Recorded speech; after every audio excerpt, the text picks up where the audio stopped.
Very good. Well, a little late, but I'll accept it. Well, thanks so much for being here tonight and braving the cold weather. Okay, so we're in this little odd space, right? Which will happen occasionally is like, okay, so we're reading the last chapter of Genesis. So we're wrapping up Genesis. We'll start in Exodus tomorrow, but I want to start like introducing Exodus next week. Okay, so we've sort of built up to this point. We've talked about all the essential elements in Genesis. A little bit of a recap, right? God created everything. Yeah, God brings order out of chaos. This is what we see in the first few chapters there in Genesis, and He takes humanity. He takes these specific humans and He places them in the garden, right? He establishes a relationship with them. The idea being, hey, walk with me, learn from me. I have one rule to establish this relationship, and that is, you can eat from all the trees in the garden. There's one I don't want you to eat from. It's called the tree of the knowledge of good and evil. And as we said, knowledge is not a bad thing. And I believe it was one of proper timing, right? At some point, it's possible, I think, that God would have lifted that prohibition. But part of the sin of taking from the tree was, yes, God told you not to and you did, but also you took it prematurely. You took it not at the right time, right? And so what we see now is then God telling them, hey, listen, you can't stay here. And the reason they can't stay is because, well, now you're sort of playing God. But you're not God, and so you're going to cause all sorts of chaos. Because again, the God we read about in Genesis is a God who brings order out of chaos. We are chaos machines. Right? And so we've decided to play God, except we're not God. And so He says, look, they can't stay in the garden because they're going to eat from the tree of life and live forever in this broken state of mind. But God doesn't give up on His plan for humanity, right? He says, all right, we're still going to stick with it. And then we get to, Cain and Abel, and things are really going sideways. You see, again, people playing God. Even with Cain, right? Murder is playing God. It is deciding who lives and who dies, right? And so you see Cain doing this, and then he moves further east down the road, and then you get to Noah, right? And it says every inclination of the human heart was only evil all the time. So God says that he's going to flood the earth. Now, notice he's still not giving up on his plan, right? He has one family he can work with, and so he says, I'll work with them, right? And so we have Noah, and then as we read about, it goes to Abraham, and we were introduced to Abraham, and now we're starting to see someone that God can work with. Is Abraham perfect? No, but what we see is he willingly chooses a barren wife like Sarai. He allows Lot to have the choice land, right? He's a person who's not after his own legacy, which is the story we read about before was the Tower of Babel, right? People wanting to build a name for themselves. So you compare this to Abraham, who's not looking to build a name for himself, right? He chooses the barren woman, and he allows Lot to have the best land, right? And so God says, hey, I have someone I can work with. I'm going to work with you, Abraham. We're going to establish a relationship together, right? And this relationship will be spread throughout the earth. This plan of God will continue. And so I call Genesis sort of the introduction. Exodus will become the central story. This will become the story the Bible will continue to come back to. It will be the central story with which the disciples will understand Messiah. It'll be the central story surrounding the cross and the resurrection itself, right? They're observing Passover during Holy Week. So it really becomes the sort of central story that everything else will sort of feed off of. So the rest of our Old Testament portion will be spent doing Q&A. So I hope you have some questions. It can be about anything, whatever. Go for it. What you got? Yeah. What do you think hell is? What do I think hell is? Well, it's a city in Montana. So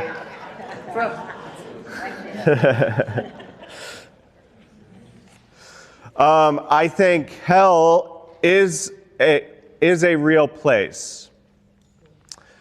Now, I do debate whether it has been created yet or not. And here's why I say that. This is only an idea, okay? So, you can hate it, all right?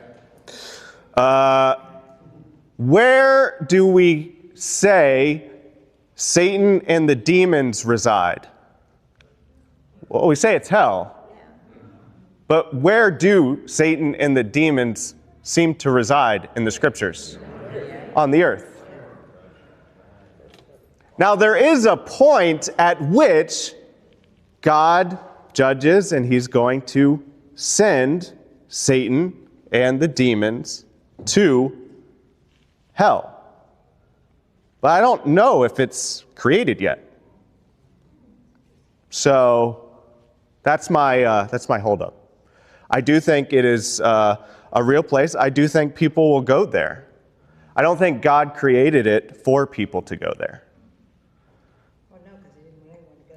Right, he does not desire anyone to go there, but what is God supposed to do with people who don't want God? Hell is the absence of God.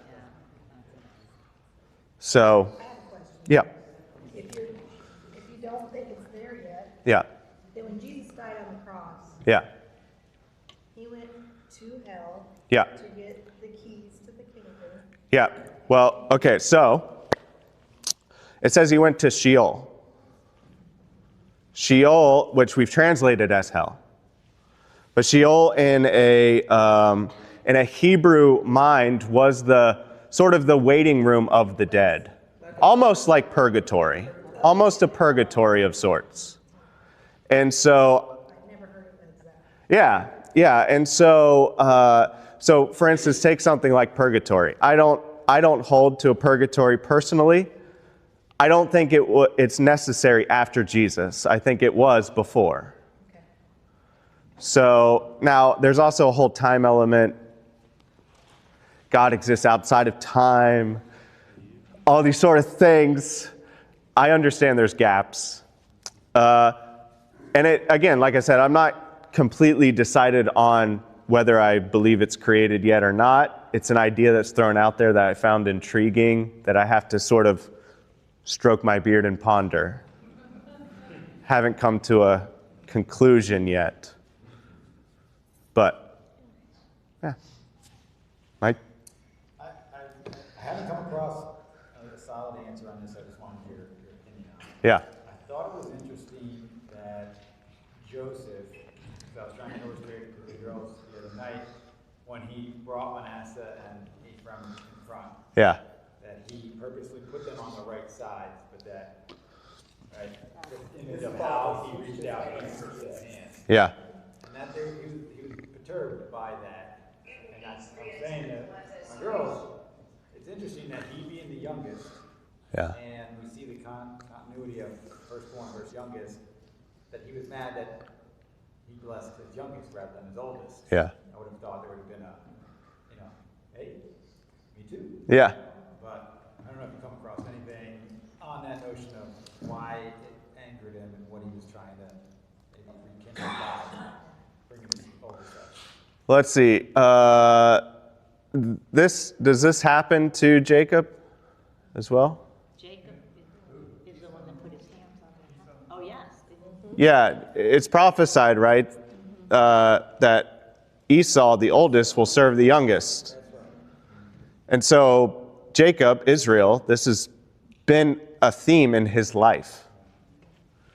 The oldest will serve the youngest. He seems to be passing that down to his generations. The idea of the oldest will serve the youngest. Last shall be first, the first shall be last. Yeah, you see Jesus bring this up. Also with these are would be Gentiles as well. They were kids born in Egypt who are now grafted into the family. So that will become a thing too. Yeah? Yeah. What happened to the Nephilim and the offspring of the Nephilim? Yeah, the Nephilim is a thing that makes you scratch your head.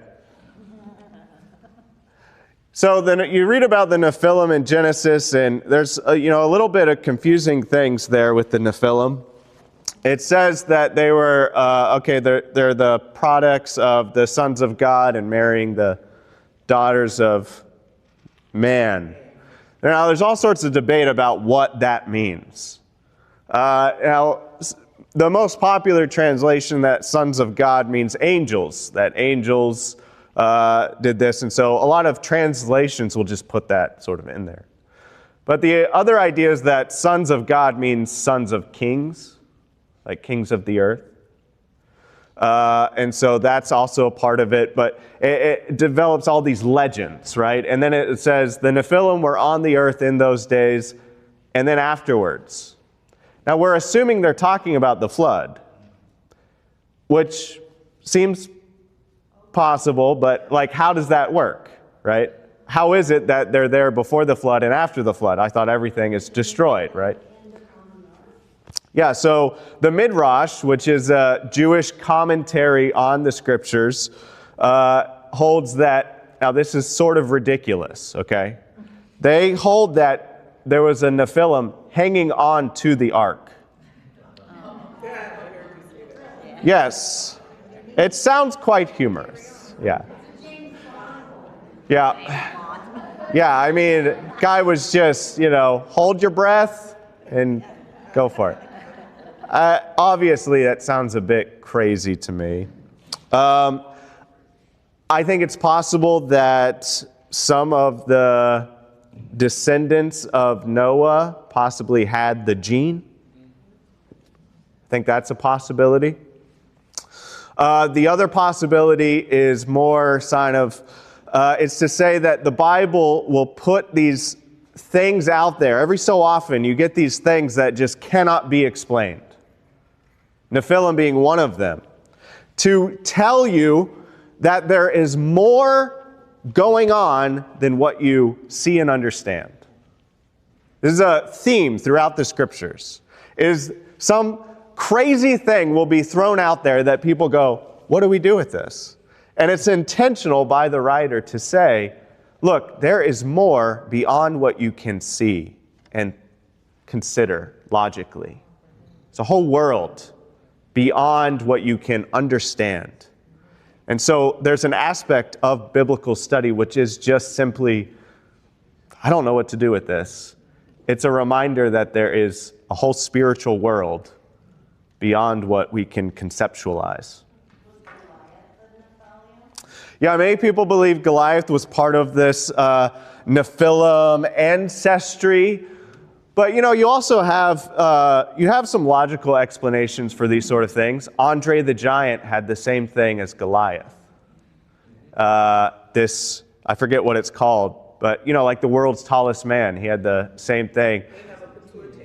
Yeah, a pituitary gland issue, which when we get to the David and Goliath story, we'll actually slow down and look at that story, and you'll see that, yeah, he had this gland, and the scriptures will actually tell you the symptoms associated with the gland. It's interesting. Anything else? Yes? Yeah, I had this kind of crazy idea. But what if Abraham, when God told him to sacrifice his son up on the mountain, Yeah. what if Abraham thought, well, maybe this is Satan telling me to do this, not with God? That would he have carried it out? I mean, we don't know. But Why would he have carried it out if it were Satan? yeah, I know. But if he was questioning back and forth, Yeah. like what? Yeah. How did he know it was really God? Yeah, no, good question. Okay, so how does Abraham know that it's God asking him to sacrifice his son? Why wouldn't he think it'd be Satan? Well, okay, so where Abraham lives is it's this area which was known for primarily moon worship, these sort of things. And child sacrifice was a regular practice. This is something that God will judge eventually as we get to Joshua, Judges, these sort of things. And so it wasn't unusual for people to believe that they should offer their kids up to these gods. But the difference would be offering them up to those gods. Correct. But this was the real God. Correct. So why I think God does it is because Abraham is used to this request, but it gets carried out every time. And this God stops Abraham and says, I'm not that kind of God. Let me be very clear, not that kind of God. Now for us, we're like, well, you could have just said that, right? But for Abraham, this was a normal request. And by request, I don't mean the gods were talking to the people. I mean the people just assumed the gods wanted their firstborn child.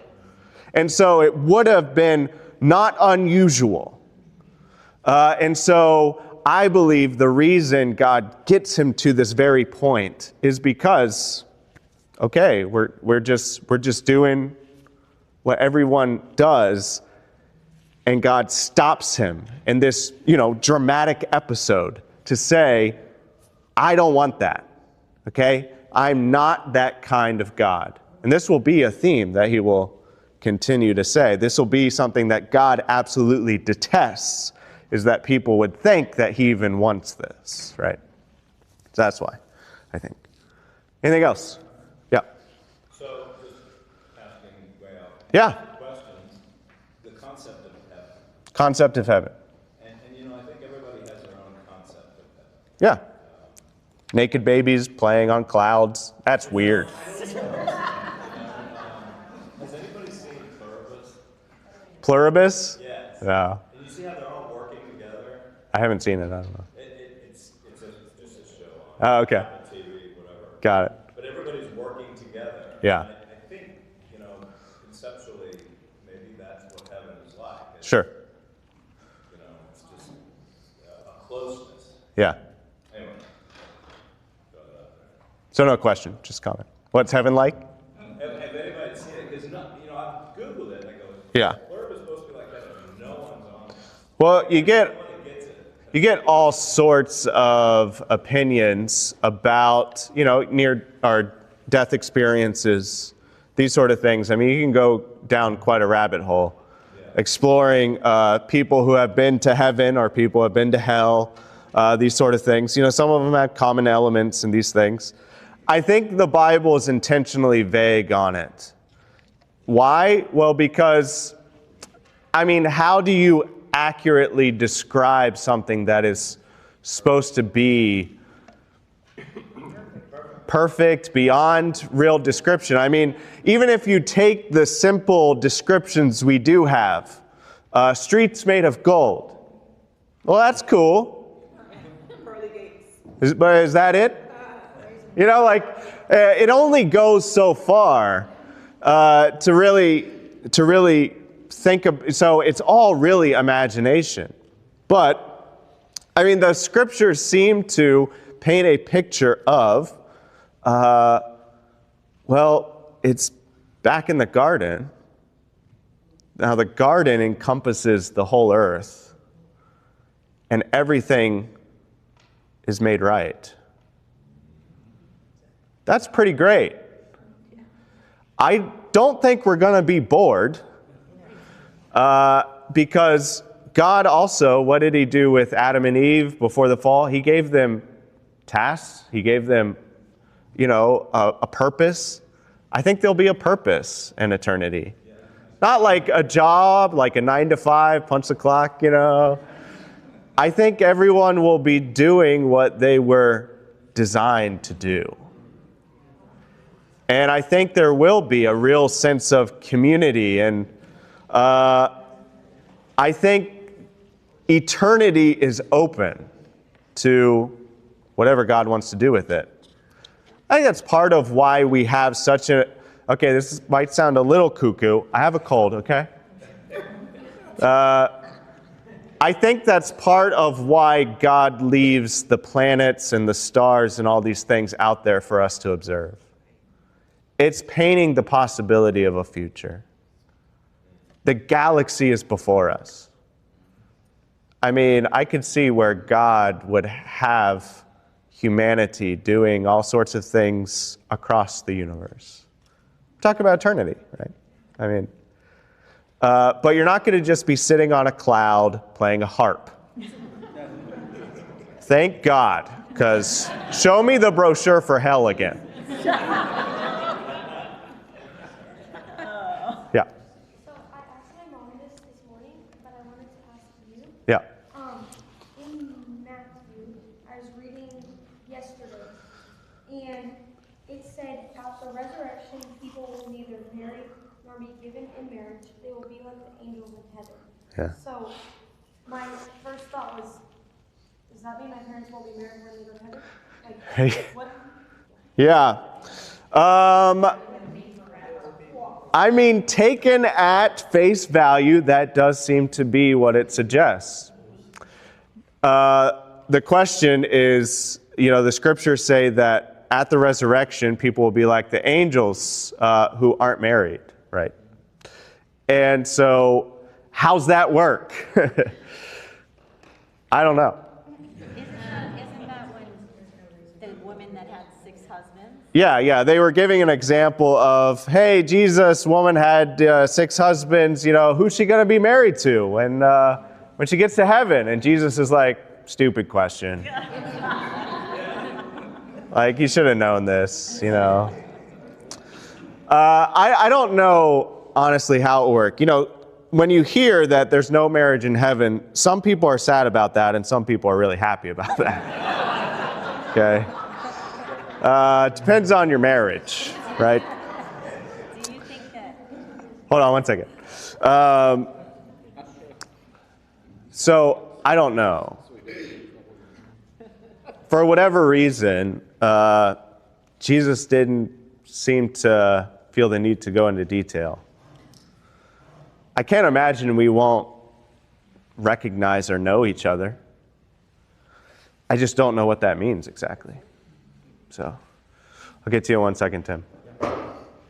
I just feel like maybe that's in place because when we get to heaven, eternity with God, we belong to Him only, to Jesus. Yeah.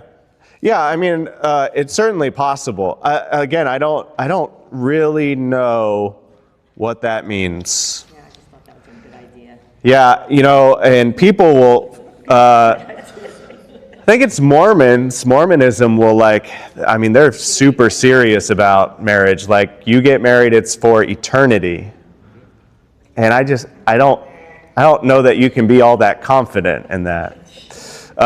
So anyway, sorry, I really don't know how that's going to work. Tim?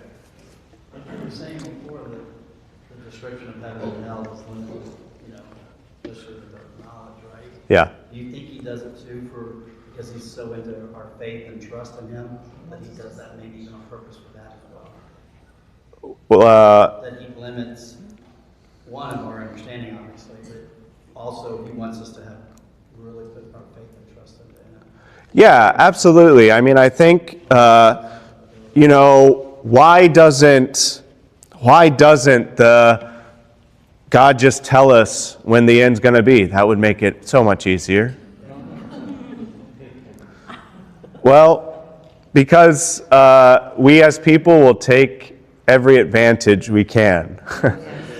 Right? I mean, if you know the end is going to be next week, February 7th, before the Patriots win another Super Bowl.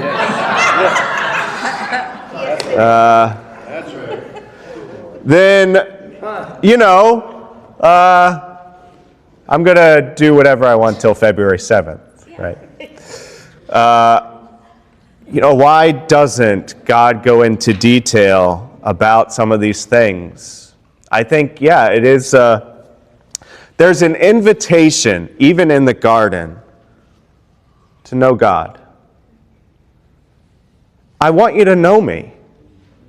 I want us to establish a relationship together. I want us to walk and talk. I'm not going to tell you everything on the first date. Right? There's this growing and learning and knowing. We've been talking about heaven and hell and eternity and these sort of things. I mean, C.S. Lewis posits this idea of eternity being higher up and higher in. As in, eternity is just further and further discovery of who God is. Right? It just goes on and on. So, it's an invitation to know. And I mean, how many of us are experts on the 66 books God has given us? So He's given us 66 books, and we spend every year knowing a little bit more. So I think that's part of it. I think I saw your hand next here. Yeah, just a comment. I was watching Charles Stanley last night, and he was saying about how Moses, God promised, said he's going to deliver, them from Egypt. Yeah. And he said, the promise was, I'll be with you. Yeah. He didn't tell him how. He didn't Yes. give him all the steps. He didn't, and then, he said to go to Pharaoh and tell him this. But when he did, then Pharaoh increased the labor of the people. So he was like number one enemy of, you're going to deliver us, and now you just cause us more labor and whatnot. So, that God doesn't lay out all the steps. He just says, I'm with you. Yeah, and I don't know, if God laid out the whole plan for our life, how many of us would go along with it? Exactly. How many of us would go along with the plan if we knew it involved this pain or that suffering or, We've got time probably for 2 or 3 more questions here. Was there another hand over here? Yeah, okay. Go ahead. I Do you think lying is a sin? Do I think lying is a sin? Yes, I do. Then why would you say that about the Patriots? Because it ain't a lie. Well, listen, as a diehard Dolphins fan, I have always hated the Patriots, even before Brady and all that mess. So I am really hoping the Seahawks pull it out. Well, being from there, I'm open to Patriots. Okay. I understand. Yeah. Yeah. Okay, fine. Barry. One of the questions here was, why was Rachel buried on the side of the road and not at her hometown? Buried on the side of the road and not in. Yeah. I don't know. I don't know why she was buried there. I mean, I know she died along the way giving birth, and I know that there's a time frame with which you're supposed to bury in Jewish idea.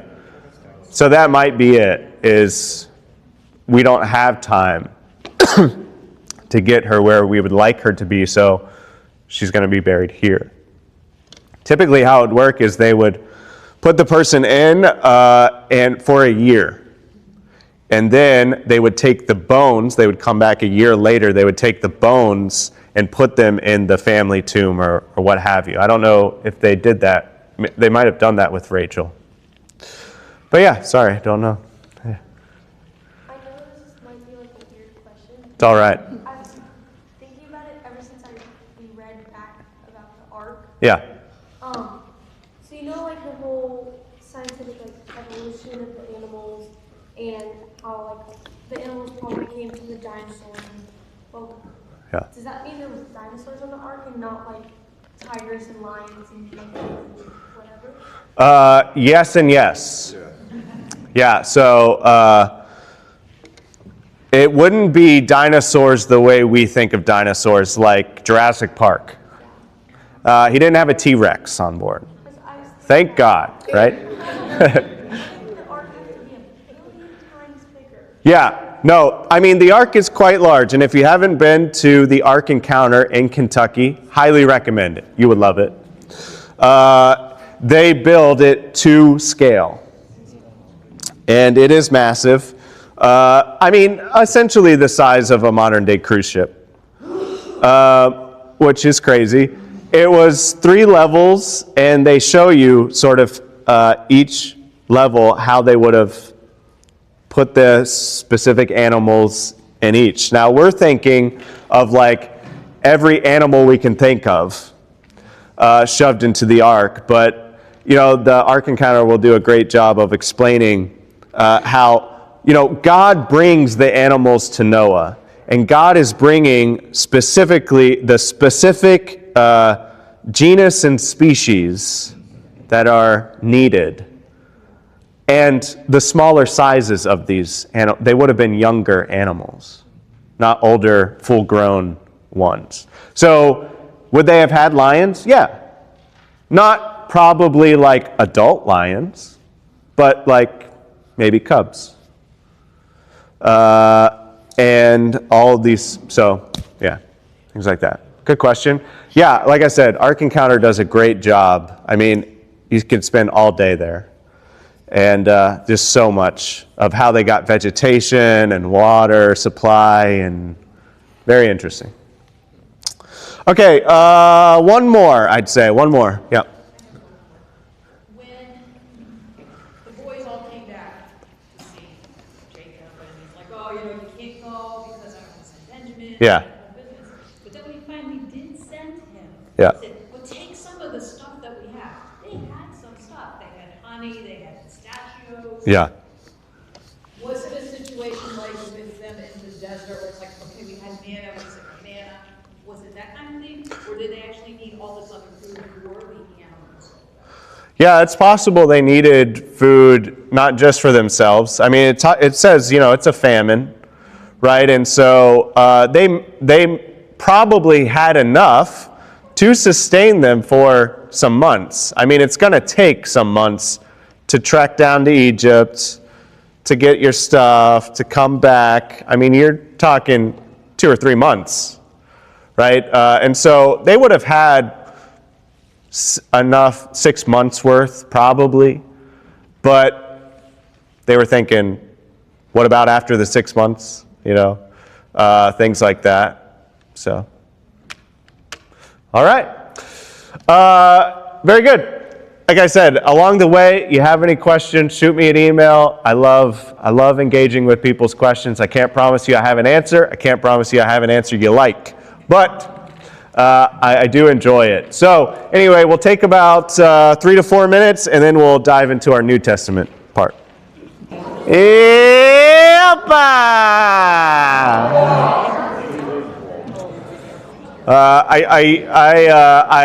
I did say Opa. I mean, only BJ seemed to hear it. So. Oh yes. Do it again. No, moment's gone.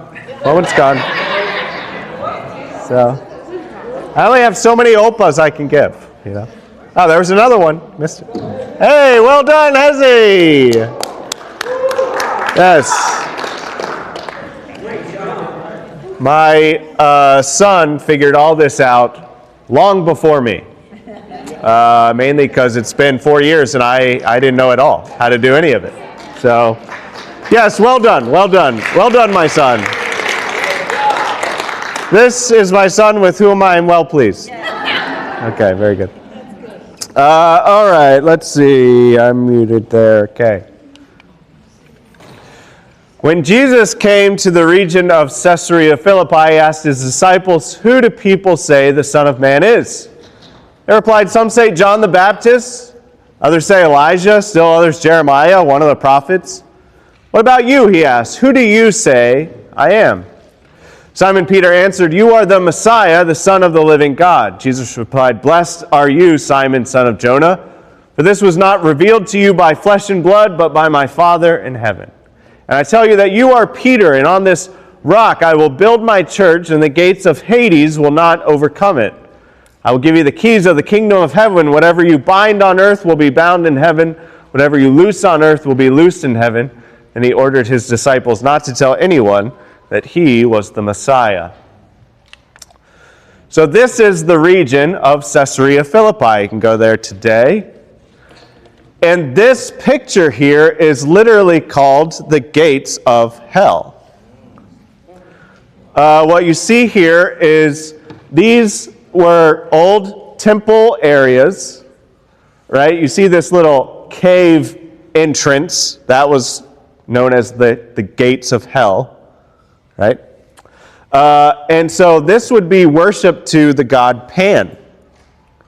And so when Jesus is asking this question, possibly overlooking these temples and these gates to hell,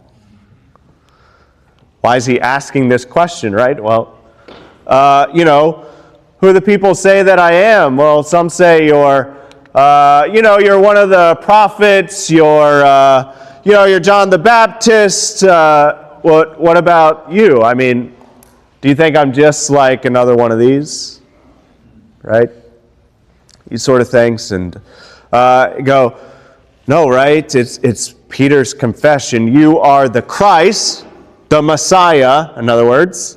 You are the Messiah, the Son of God. This phrase would have equated him with God. And so we have sort of a convergence of all these things happening here. Gates of hell will not overcome it. I mean, what we're looking at here is ruins. People still worship Pan. I mean, maybe you might find someone out there doing it, but by and large, they're just ruins. When Jesus is saying something like, gates of hell will not overcome it, I mean, yes, that does mean hell itself, sure, but it also means these other sort of things that are competing for people's worship, right? These other gods and all these places where all of these other gods were worshipped. I mean, Christianity is spreading the message of Jesus, spreading throughout these places. M16 mission, I said haha, because M16 mission was something I created. It was like a blog. I was really, my desire was to reach Muslims for a big portion of my life. I minored in Islamic studies in college, and all my mission trips have been about reaching Muslims. And Matthew 16 becomes a central point in reaching Muslims.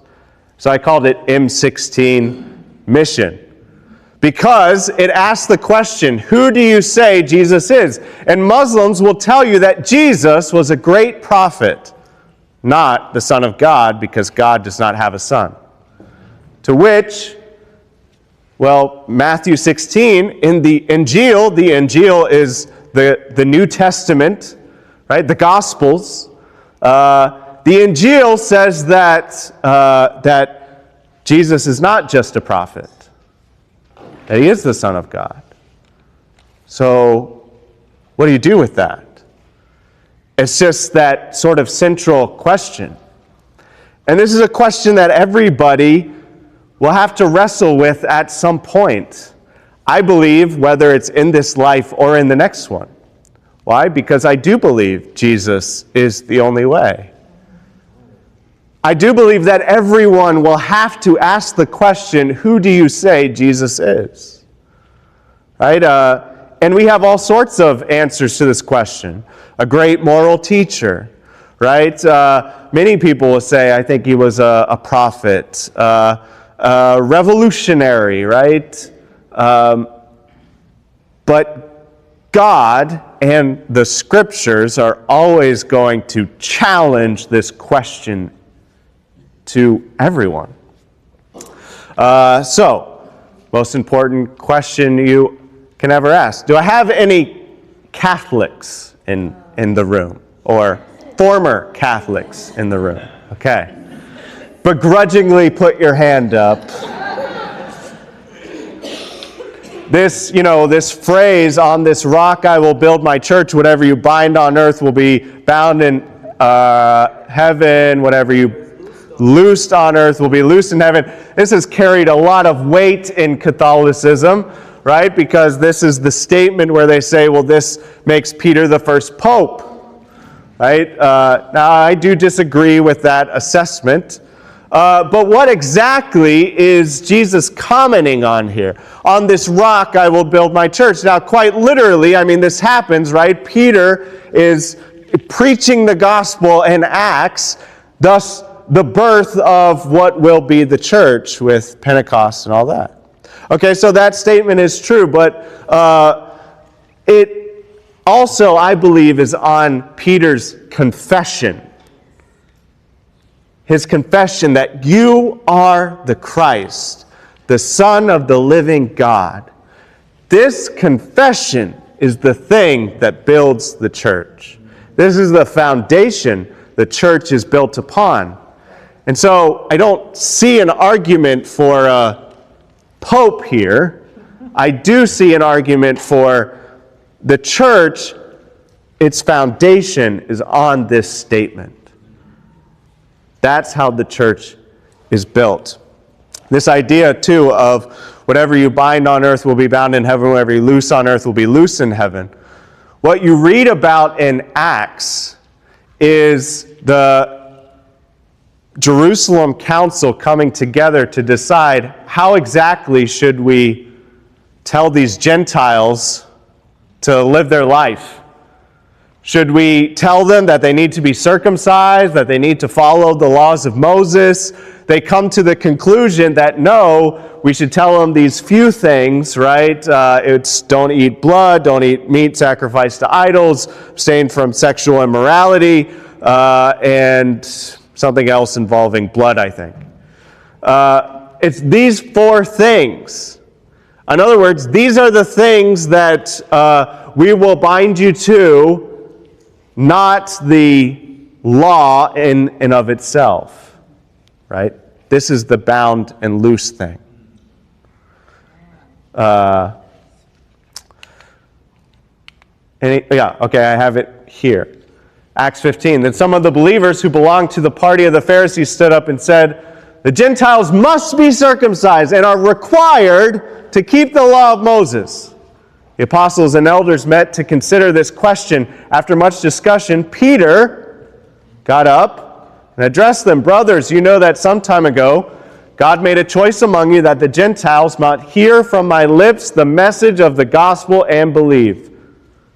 God, who knows the heart, showed that he accepted them by giving the Holy Spirit to them, just as he did to us. He did not discriminate between us and them, for he purified their hearts by faith. Now then, why do you try to test God by putting on the neck of Gentiles a yoke that neither we nor our ancestors have been able to bear? No, we believe it is through the grace of our Lord Jesus that we are saved, just as they are. This is the binding and the loosing. Questions on that? So it's not angels, demons and angels that we bind and loose? I don't think so. Now, like I said, you're welcome to have a different opinion on that, and we can debate it at some point. Not tonight, but that seems to me the most immediate connection is this. But it is a general statement. So. It is a general statement. Yeah. It's said twice. It's in Matthew 18:18, the bind and the loose. What's another word for bond? Prohibit or? Prohibit. I don't understand. Yeah. It can also be talking about forgiveness. Binding would be hanging on to. Loosing would be letting go of, right? So in that regard. Yeah. All right. From that time on, Jesus began to explain to his disciples that he must go to Jerusalem and suffer many things at the hands of the elders, the chief priests, and the teachers of the law, that he must be killed and on the third day be raised to life. Peter took him aside, began to rebuke him. Never, Lord, he said, this shall never happen to you. Jesus turned and said to Peter, get behind me, Satan. You are a stumbling block to me. You do not have in mind the concerns of God, but merely human concerns. Now, just before this, we read about Peter. Going on the Mount of Transfiguration, right? And we read about just before this, right? He makes this grand statement about Jesus. You are the Christ, the Messiah, the Son of God. And he tells them, hey, you are going to be Peter, and on this rock I build my church. Peter has this great moment. Not too many verses later, right? We were just in, where were we at? Let's see. Oh, wait. We were just in 16:13 to 20. We then go to, all right, this is awkward. Here we go. One verse later, a few verses later. What's the deal here? How's he go from on this rock you'll build my church to now get behind me, Satan? Well, you see, Peter, he's feeling pretty good about himself, I think. Right? Jesus just made this bold statement about him. But he's not convinced about this whole, you got to go and die thing. Jesus, you're getting this all wrong.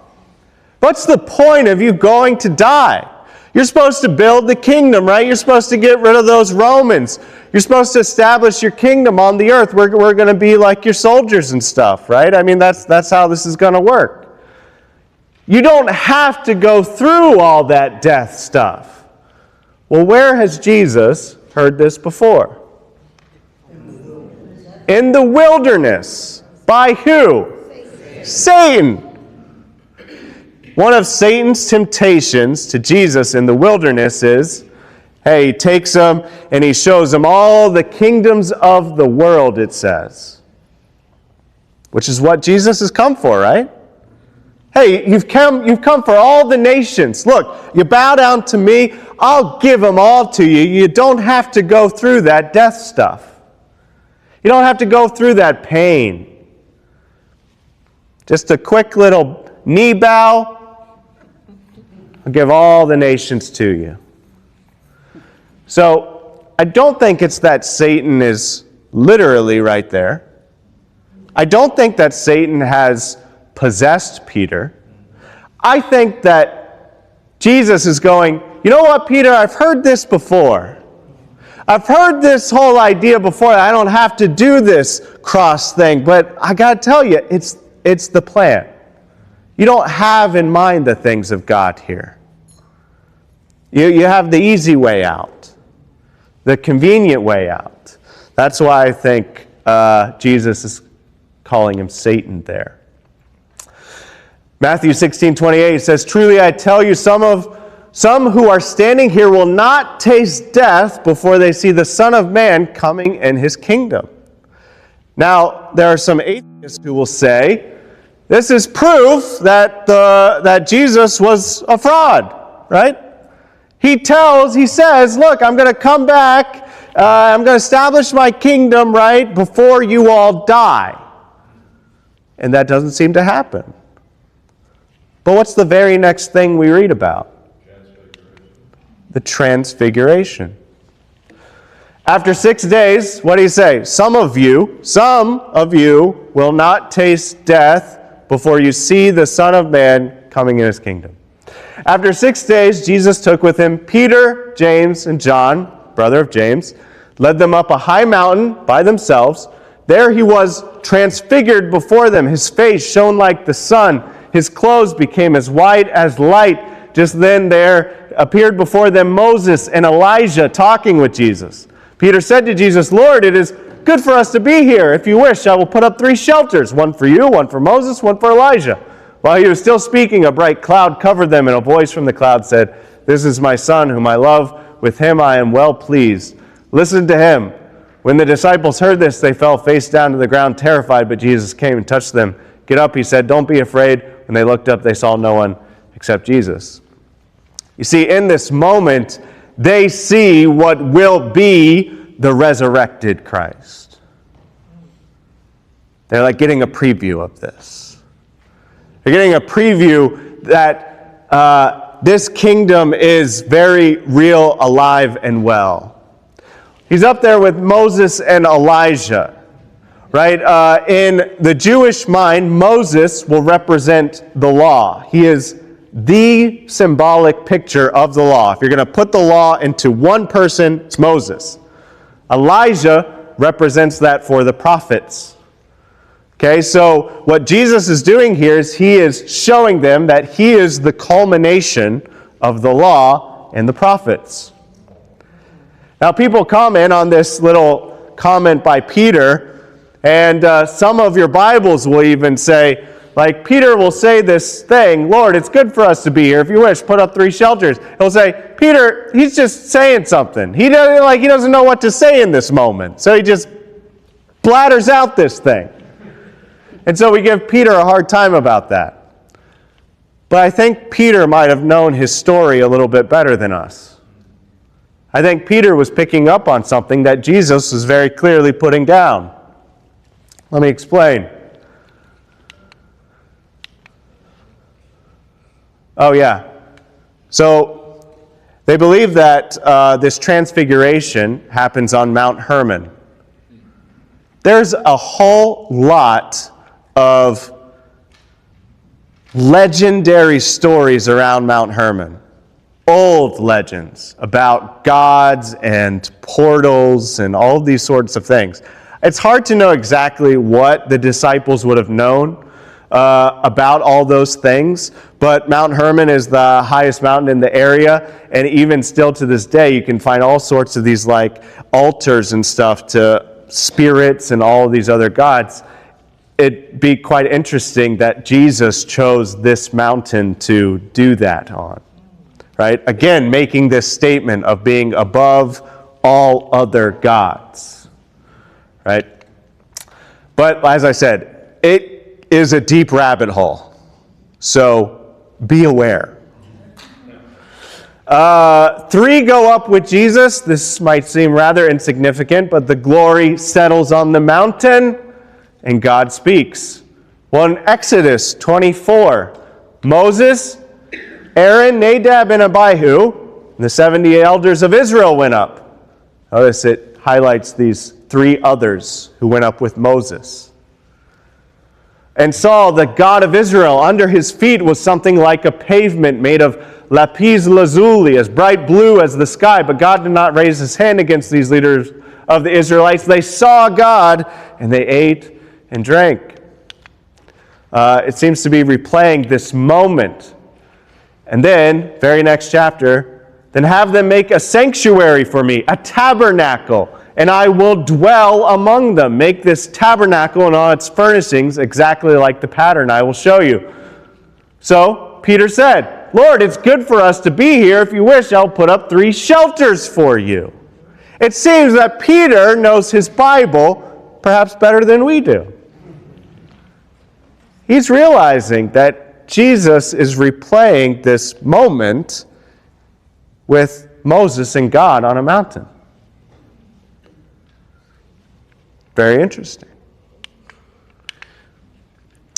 As they approached Jerusalem and came to Bethphage on the Mount of Olives, Jesus sent 2 disciples, saying to them, Go to the village ahead of you, and at once you will find a donkey tied there with her colt by her. Untie them and bring them to me. If anyone says anything to you, say that the Lord needs them. He will send them right away. This took place to fulfill what was spoken through the prophet. Say to daughter Zion, see your king comes to you, gentle and riding on a donkey, on a colt, the foal of a donkey. The disciples went and did as Jesus had instructed them. They brought the donkey and the colt, placed their cloaks on them for Jesus to sit on. A very large crowd spread their cloaks on the road, while others cut branches from the trees, spread them on the road. The crowds that went ahead of him and those that followed shouted, Hosanna to the Son of David. Blessed is he who comes in the name of the Lord. Hosanna in the highest heaven. When Jesus entered Jerusalem, the whole city was stirred and asked, Who is this? The crowds answered, This is Jesus, the prophet from Nazareth in Galilee. You see, the people, again, are familiar with their scriptures. By and large, the population as a whole is familiar with their scriptures because, you see all these sort of quotes. These come from Psalm 118. Jesus is even quoting some prophecies that would have been in Zechariah. It's all right there, and yet they seem to have passed over some things. I mean, look at what is said in Psalm 118, the very verse they're quoting from. This is the gate of the Lord through which the righteous may enter. I will give you thanks for you answered me. One moment here. The gate of the Lord. Here's this kind of funny story. I share it usually much later, but it's relevant here. The gate that Jesus will go through is the eastern gate. That gate is sealed off completely today. If you go to Jerusalem today, the eastern gate is sealed off completely. The Temple Mount is owned by the Muslims. Okay? That's the Dome of the Rock and all that, right? They own that. And so there was prophecies of the Jewish Messiah is going to come in through the eastern gate. And so Muslims decided, well, we'll stop that from happening, and we'll seal it off. And we'll put a bunch of tombstones in front. And so if you go to Jerusalem, you'll see the eastern gate is sealed completely, and there's a bunch of tombstones. Why? Because, well, the Jews think the dead is unclean. And so a Jewish Messiah, well, he can't come through if there's a bunch of dead bodies and if the gate is sealed. Funny story, he already did. Also, that's not really going to stop him. But anyway, so prophesied that the Messiah is going to come through the eastern gate. This is the gate that Jesus comes through on the donkey. Now, what also is happening at this same time, we're building up to Passover. The Romans understand that the Jews every year celebrate this Passover. And what is Passover celebrating? Yeah, it's celebrating their being taken out of Egypt, being taken out from their oppressors, right? And so Rome says, all right, we see what you're up to. So they would always send a party of soldiers, a large delegation of soldiers, near Passover, usually around Palm Sunday. They would approach from the western side. And so it's very possible that as Jesus is coming in through the east, Roman armies are coming in from the west, and there's this sort of convergence here. Right? But anyway, the people are believing, obviously, that this is the Messiah. But look, this is the psalm they're quoting from, and listen to what it says. This is the gate, the Lord, through which the righteous may enter. I will give you thanks for you answer me. You have become my salvation. The stone the builders rejected has become the cornerstone. Jesus quotes this to the people, right? He quotes this to the religious leaders, the builders who have rejected him.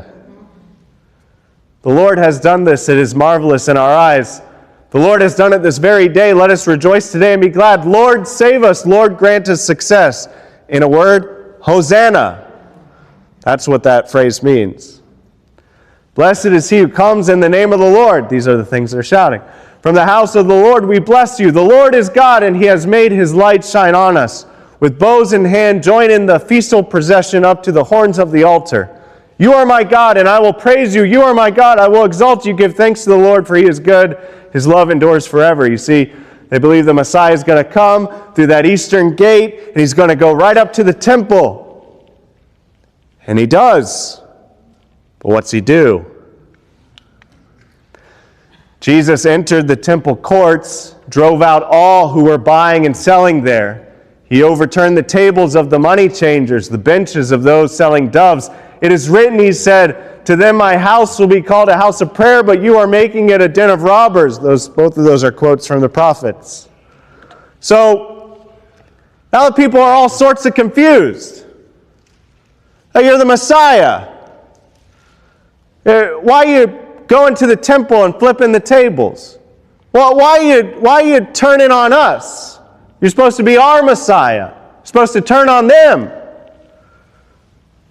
And yet, all throughout the Scriptures, as you continue on this year, you'll read in the prophets over and over and over again, God says, I'm coming, and I'm coming to judge the house of God first. I'm coming to judge the shepherds of Israel first.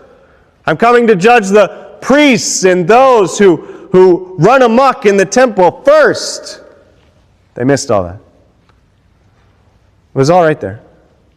I mean, they're saying the very things. If you ever read, we talked about Psalm 22. You ever read Psalm 22? All of it? Let me just read you Psalm 22.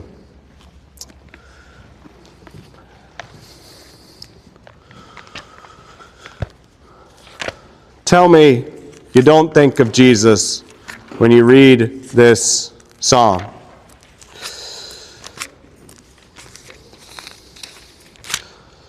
Psalm 22. My God, why have you forsaken me? Why are you so far from saving me, so far from my cries of anguish?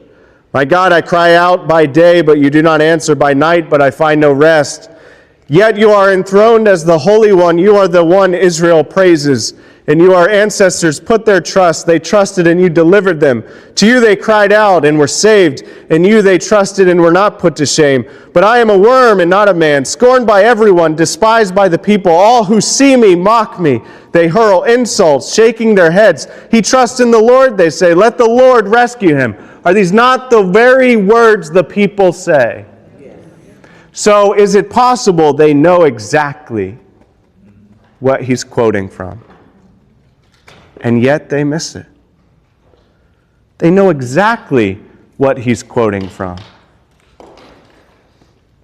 Let the Lord rescue him, let him deliver him, since he delights in him. Yet you brought me out of the womb, you made me trust in you. Even at my mother's breast from birth I was cast on you. From my mother's womb you have been my God. Do not be far from me, for trouble is near, and there is no one to help.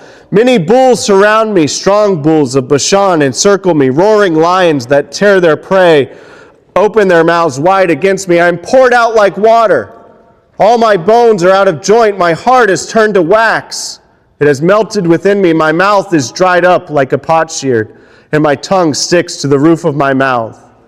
You lay me in the dust of death. Dogs surround me. A pack of villains encircles me. They pierce my hands and my feet. This was said. This was said 1,000 years before Jesus. You pierced my hands and my feet. All my bones are on display. People stare and gloat over me. They divide my clothes among them and cast lots for my garment. Is he not pointing them directly to who he is? Do they not see it? I mean, as they're shouting these things to Jesus, they could see the Romans gambling over these garments.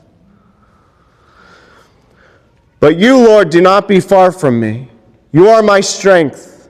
Come quickly to help me. Deliver me from the sword, my precious life from the power of the dogs. Rescue me from the mouth of the lion. Save me from the horns of the wild oxen. I will declare your name to my people. In the assembly I will praise you. You who fear the Lord, praise him.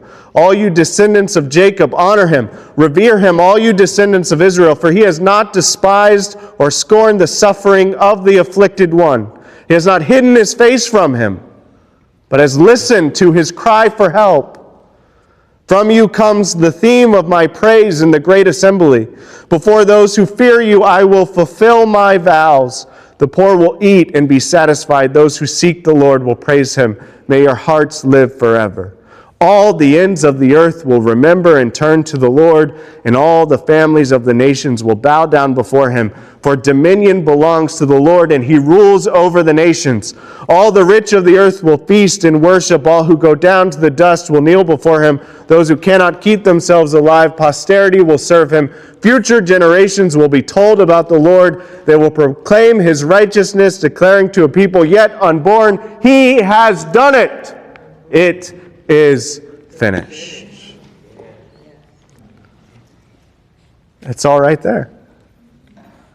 And they seem to know it. Well, they seem to pick specific parts and ignore the other parts. We do that today. We pick specific parts we like, and we ignore other parts. And yet it's all right there. It's all right there. Concluding remarks.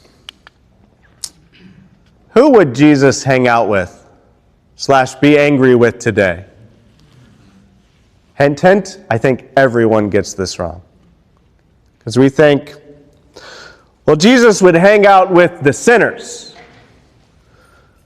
Yeah, but that doesn't mean Jesus would condone the sin. And we kind of think Jesus just wouldn't say anything. I don't think that's true. But, who did Jesus have the hardest conflict with? The religious leaders. I think he would still have a bone to pick with religious leaders today.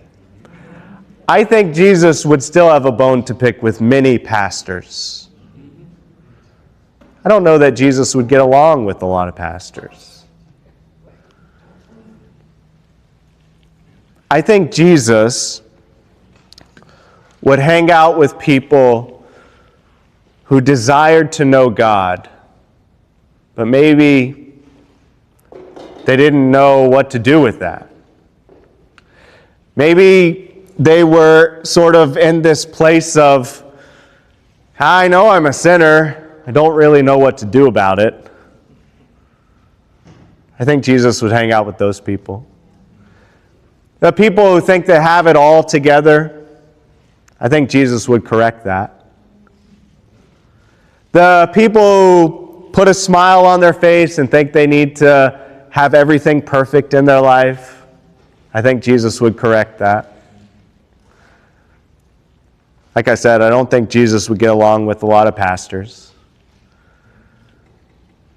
But I don't think he would condone sin either. I don't think he would smoke a joint with you.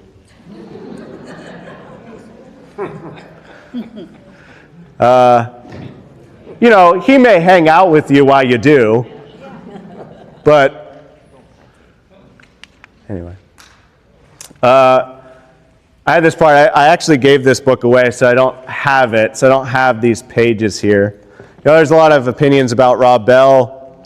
I don't know what to think about Rob Bell. I know that he's written some good books.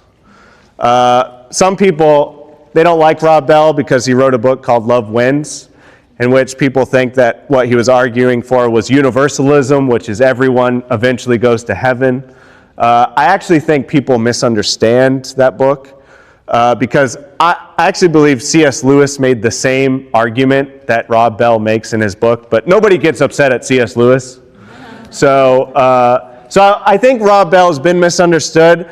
It's possible Rob Bell isn't a Christian today, but if he isn't, I think it's because Christians put him there. Anyway, he wrote a book called Jesus Wants to Save Christians. It was really good. And he talks about communion, and he talks about this moment in communion, right, where Jesus says, "Do this in remembrance of me." And again, look, if you come from a Catholic background, I don't mean to offend you here, okay? But I think people, by and large, have turned it into something it was not meant to be. In Catholicism, there's this whole argument about transubstantiation, whether the communion actually becomes the body and blood. They've literally killed people over this doctrine. Can I tell you, this is what happens when you completely remove the Jewishness from Jesus. Because this would have been unheard of. They were observing a Passover. That gets completely lost. And so we developed all these sort of ideas around communion, and we've literally excommunicated people over their thoughts about it. And this whole do this in remembrance of me. Now there's this whole debate about how often you should take communion, or when you should do it, when you shouldn't do it, and church is split over this stuff. What is Jesus talking about? Well, one, do this in remembrance of me. I mean, the disciples would have understood this as Passover. Whenever they observed Passover. Now, Jesus said, whenever you do it, I think Jesus understood there would be people like Thrive Church who do it every week. He said as often as you do it. As often as you do it. So I don't think Jesus really cares when you do it. No. Just do it. And remember him when you do it. But, again, do this in remembrance of me. Well, what Rob Bell is saying in his book is, Jesus the disciples will then see Jesus suffer and die at the hands of his enemies. Jesus tells us to love our enemies. Yet, we have the hardest time as people loving anyone who cuts us off on Dunlon. A barista who gets our coffee order wrong, right? Explode. It's like Jesus is asking us to be a people who could lay down our lives for our enemies. Do this in remembrance of me? Well, what are we remembering? We're remembering the sacrifice of Jesus in communion. That's the thing he wants us to apply to our lives. I kind of like the emphasis here. The emphasis is on being like Jesus. Now look, that may take a lifetime. That's okay. That's okay, because what will stick out in the world is people who are trying to be like Jesus. You know when the church has grown the most? In the most persecuted countries where Christians lay down their life for their faith. You know, people, they try to extinguish Christianity and the message of the gospel. And as they kill these Christians, the church is growing rapidly in these places. That's incredible. And so, the do this in remembrance of me is not just in taking communion. It's actually being people who are trying to become like Jesus. That's it.